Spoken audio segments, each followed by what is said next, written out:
हम लक्ष्मी चौधरी अपने सब गोटे के गोर लागे छी और अपने सब गोटे के समक्ष हम पुनः एकटा उपनयनक बाबा गीत लग उपस्थित छी।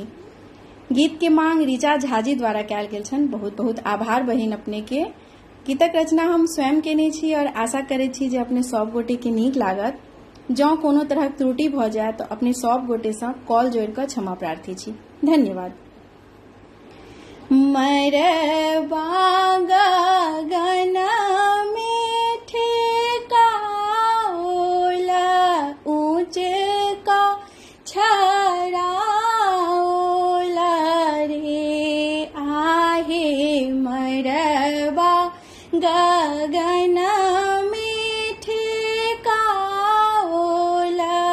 ऊंच का छराओला रे बाबा के मन ही मनोर था उपजल दैव पुरा रे बाबा के मन ही मनोर था उपजल दैव पुरा रे हाथी मारब बैसाओला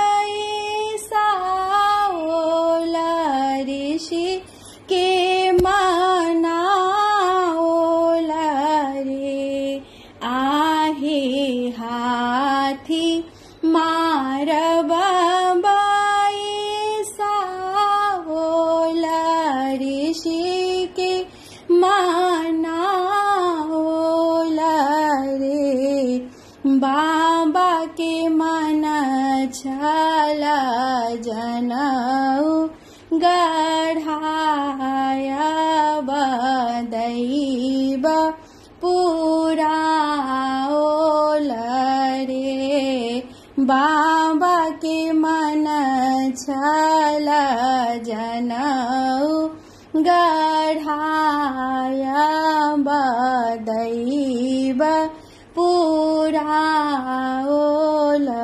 रे अंगना में नटुआ चाउल रसन चौकिया नाओला रे आहे अंगना में नटुआ चाउल रसन चौकिया नाओला रे बाबा के मन छला छुरिया गढ़ायब से दैव पुरा